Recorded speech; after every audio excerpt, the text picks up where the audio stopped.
বাংলাদেশের হাতে আছে 6টি বল, করতে হবে 12টি রান। ফিল্ডিংটা অবশ্য সাজিয়ে নিয়েছেন।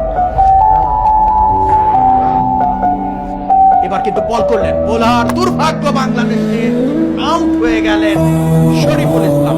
আমাদের সাথে প্রতিবার এমনই হয়।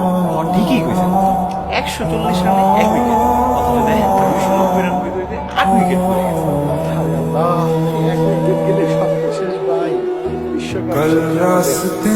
তাসকিনকে হয়তো মাহমুদুল্লাহ এটাই বলছেন, এটা বিশ্বকাপ না, দেশের জন্য বিশ্বযুদ্ধ। 16 কোটি মানুষের ইচ্ছা আমাদের জিততে হবে দেশের জন্য। বলতে না বলতেই তাসকিন কিন্তু প্রথম বলে সীমানার দিকে এবং উঠেছে গ্যালারি। বাংলাদেশের 4 বলে প্রয়োজন 8 রান। পারবে কি বাংলাদেশ? এবার কিন্তু ব্যাটে লাগাতে পারেনি, তবে দৌড় দিয়েছেন উইকেট কিপারের হাত থেকে বল ছুটে গিয়েছিল।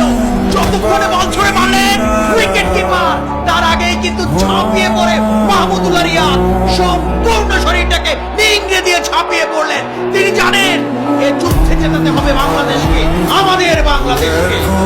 এবার কিন্তু দেখতে পাচ্ছি মেন্টর মাশরাফিকে, সাথে শাকিব, তামিম সবাই কিন্তু বাউন্ডারি কাছে এসে করতালি দিয়ে উৎসাহিত করছে।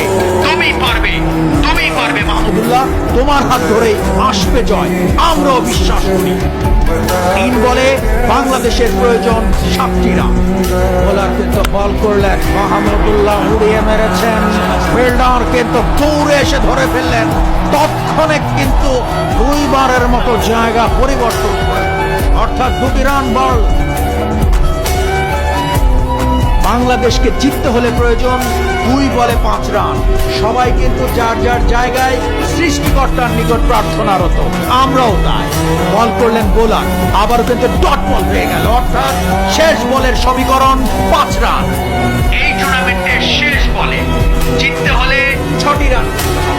পারবে কি বাংলাদেশ? পারবে কি মাহমুদুল্লাহ? শেষ বল, বল করছেন বোলার, কিন্তু না, ওয়াইড, অর্থাৎ 1 বলে 4 রান। শেষ বল, পারবে কি বাংলাদেশ? পারবে কি মাহমুদুল্লাহ?